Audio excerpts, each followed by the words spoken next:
आइए बच्चों, आज हम समझते हैं आग्नेय चट्टानों का दूसरा विभाजन कणों के आधार पर।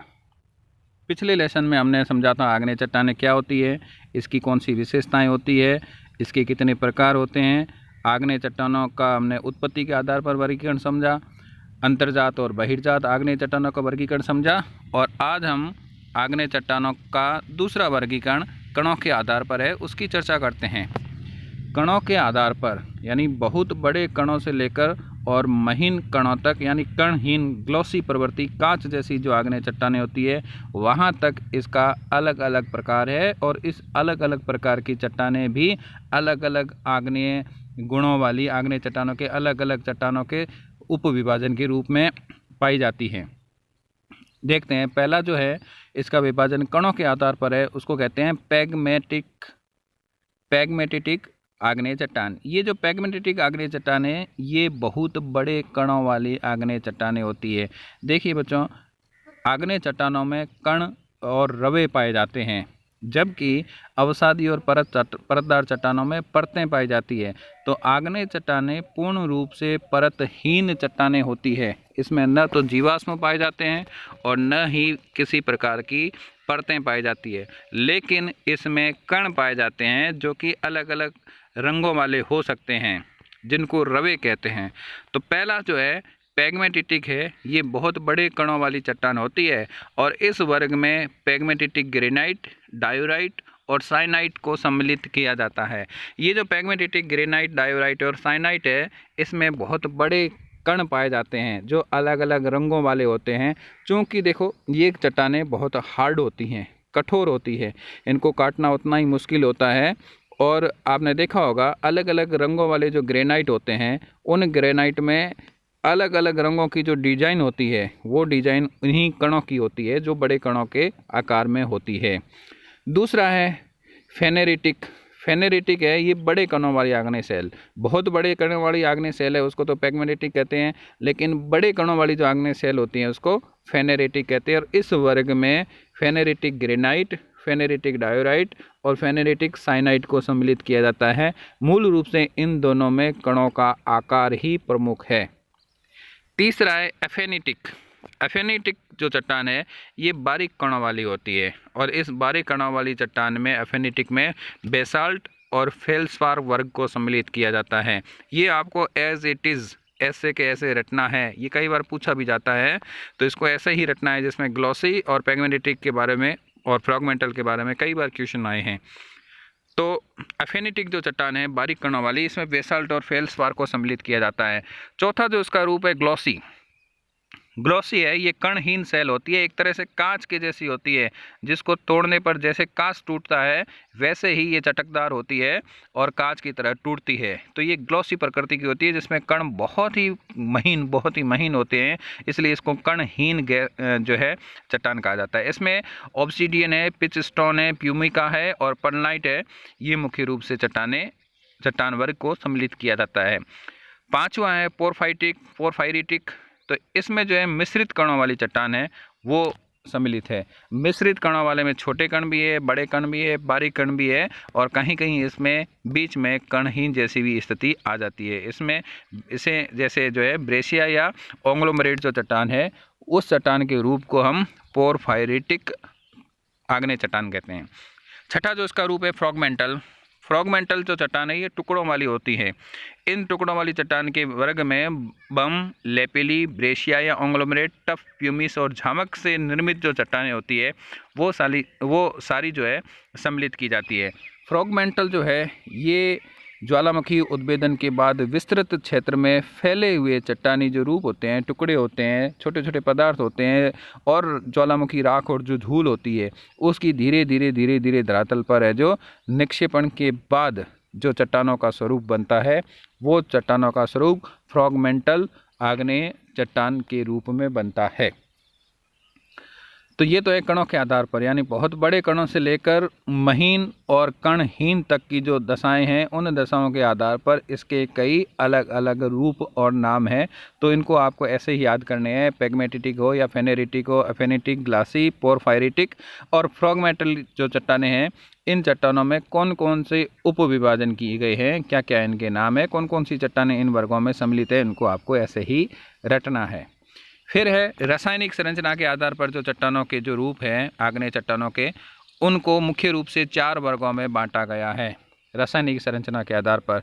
अब यहाँ पर एक चीज़ आप समझ लीजिए कि रासायनिक संरचना के आधार पर जो चट्टानें हैं, इन चट्टानों में ज्वालामुखी उद्गार के समय जो निकला हुआ लावा होता है, जिसे अपन मैग्मा कहते हैं, ये जो मैग्मा और लावा होता है, ये मैग्मा और लावा ही अलग अलग दर से धरातल पर जो फैलकर जम जाता है, ठोस हो जाता है, और उसमें जो पदार्थ पाए जाते हैं, उन पदार्थों में सिलिका की मात्रा उसकी कठोरता को निर्धारित करती है। जितनी अधिक सिलिका होती है उतनी ही वह चट्टान मुलायम भी मानी जाती है, और जितना अधिक सिलिका के अलावा दूसरे तत्व होते हैं उतनी ही वो चट्टान है वो कठोर मानी जाती है। साथ ही इसमें जो रंग है वो भी इसका बहुत बड़ा निर्धारक कारक होता है। अधिक गहरे रंग वाली चट्टान होती है वो उतनी कठोर मानी जाती है, धात्विक अंशों की उसमें अधिकता होती है, और जो हल्के रंग वाली चट्टान होती है वो उतनी ही मुलायम और उसमें धात्विक अंश है वो उतने ही कम पाए जाते हैं। तो इस रूप में इसका जो पहला विभाजन है वो एसिड अथवा अम्ल प्रधान आग्नेय शैलों का है। मुख्य रूप से देखिए बेसिक और एसिडिक, बेसिक लावा और एसिडिक लावा, ये सिलिका की मात्रा के आधार पर है जो धरातल के बाहर प्रसारित होता है। एक लावा वो जिसमें सिलिका की मात्रा ज़्यादा होती है उसको एसिडिक लावा कहते हैं, और एक वो जिसमें सिलिका की मात्रा कम हो उसको बेसिक लावा कहते हैं। ये जो बेसिक लावा होता है ये अधिक पतला होता है और धरातल पर काफ़ी अधिक क्षेत्र में विस्तारित हो जाता है, फैल जाता है, क्योंकि पतला होता है इसलिए ज़्यादा जगह घेर लेता है, ज़्यादा धरातल पर प्रसारित हो जाता है। जबकि एसिडिक लावा होता है ये गाढ़ा होता है, चिपचिपा होता है, इसमें सिलिका की मात्रा अधिक होती है, फेल्सपार अधिक होता है। अब देखिए एसिड या अम्ल प्रधान जो आग्नेय चट्टान है इसमें सिलिका की मात्रा 65 से 85% है, यानी अधिकतम सिलिका पाई जाती है। सिलिका अधिक पाई जाती है इसलिए इसका घनत्व है वो 2.7 से लेकर 2.8 ग्राम प्रति घन सेंटीमीटर ही है, यानी इसका घनत्व कम है, क्योंकि सिलिका जैसे तत्व है, सिलिकन या सिलिका रेत, ये हल्की प्रकृति की होती है इसलिए इसका घनत्व कम है। घनत्व कम है, हल्की है, इसलिए रंग भी इसका हल्का होता है। और इसमें फेल्सपार की मात्रा अधिक होती है, इसमें लोहा और मैग्नीशियम की मात्रा कम पाई जाती है। तो फेल्सपार इसमें अधिक होता है इसलिए इसका रंग हल्का होता है, फेल्सपार अधिक है इसलिए इसका घनत्व भी कम होता है। अब इसका रंग पीला होता है। कड़ी चट्टानें, जितनी भी आग्नेय चट्टानें हैं वो कड़ी तो होती ही है, ये कड़ी चट्टानें हैं, और इसका एग्जाम्पल सबसे बढ़िया है वो ग्रेनाइट है। ग्रेनाइट इसका सबसे बढ़िया एग्जाम्पल है। दूसरी जो चट्टान है वो बेसिक या क्षारीय आग्नेय शैल चट्टान है। बेसिक लावा से जो बनी हुई चट्टान है वो क्षारीय प्रकृति की होती है, और लावा पतला होता है इसलिए धरातल पर काफ़ी फैल जाता है। क्योंकि लावा पतला होता है, सिलिका कम होती है, तो सिलिका कम होने के कारण दूसरे जितने भी पदार्थ है, धात्विक पदार्थ, उसकी मात्रा अधिक होती है। तो इसमें बेसिक या क्षारीय आग्नेय शैल में सिलिका जो है वो 45 से 60% तक होती है, और इसका घनत्व एसिडिक चट्टान से थोड़ा अधिक, यानी 2.8 से 3 ग्राम पर सेंटीमीटर क्यूब तक होता है। इसमें फेरोमैग्नीशियम की प्रधानता होती है जबकि फेल्सपार की कमी होती है। जबकि पहले वाली चट्टान में, इससे पहले वाली जो एसिडिक चट्टान थी, उसमें फेल्सपार की अधिकता होती है और लोहा और मैग्नीशियम की मात्रा कम होती है। तो इसमें लोहे की अधिकता के कारण इसका रंग गहरा होता है। चूँकि रंग गहरा है इसलिए धात्विक पदार्थ अधिक है, इसलिए इसका घनत्व अधिक है, घनत्व अधिक है इसलिए इसका रंग गहरा है। इसमें बेसाल्ट, गैब्रो, डोलेराइट और रायोलाइट आदि चट्टानें सम्मिलित की जाती हैं। तीसरा इसका प्रकार आता है मध्यवर्ती शैलें। मध्यवर्ती जो शैलें हैं इसमें सिलिका की मात्रा भी मध्यम प्रकृति की, जैसे 60 से लेकर 65%, घनत्व भी कम 2.7 से 2.8 तक पाया जाता है। और फिर इसमें उदाहरण के रूप में डायोराइट और एंडेसाइट जैसी चट्टानें हैं, उसको सम्मिलित किया जाता है। और चौथा इसका प्रकार आता है अल्ट्रा बेसिक आग्नेय सेल। ये जो अल्ट्रा बेसिक आग्नेय सेल है, इसमें सिलिका की मात्रा सबसे कम होती है। सिलिका की मात्रा मात्र 45% तक होती है, इसलिए इसका घनत्व भी अधिक होना स्वाभाविक है। तो जितनी सिलिका की मात्रा कम होगी उतना ही उसका घनत्व अधिक होगा।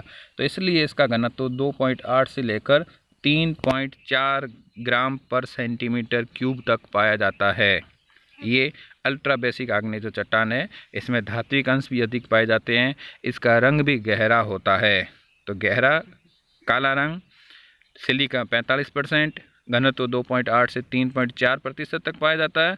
और इसका मुख्य रूप है वो पेरिडोटाइट चट्टान के रूप में पाया जाता है।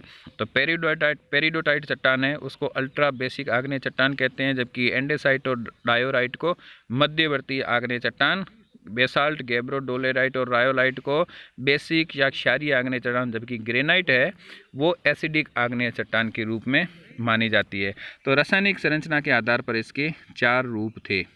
रासायनिक संरचना के आधार पर इसके 4 रूप थे: एसिड या अम्ल प्रधान आग्नेय सेलें, बेसिक या क्षारीय आग्नेय सेलें, मध्यवर्ती सेलें, और चौथा है अल्ट्रा बेसिक सेलें। इस चीज़ को आप साथ साथ उतारते जाएं, साथ साथ अपने रजिस्टर में इस तरह से आप नोट्स बना लें, जिसमें जो भी वीडियो आते हैं उसको मैंने इस PDF फॉर्मेट में मैं जो इसलिए दे रहा हूं ताकि आपको उतारने में, याद करने में आसानी हो। तो इसको आप साथ साथ लिखते जाएं और लिखने के बाद इसको रटने का काम करें।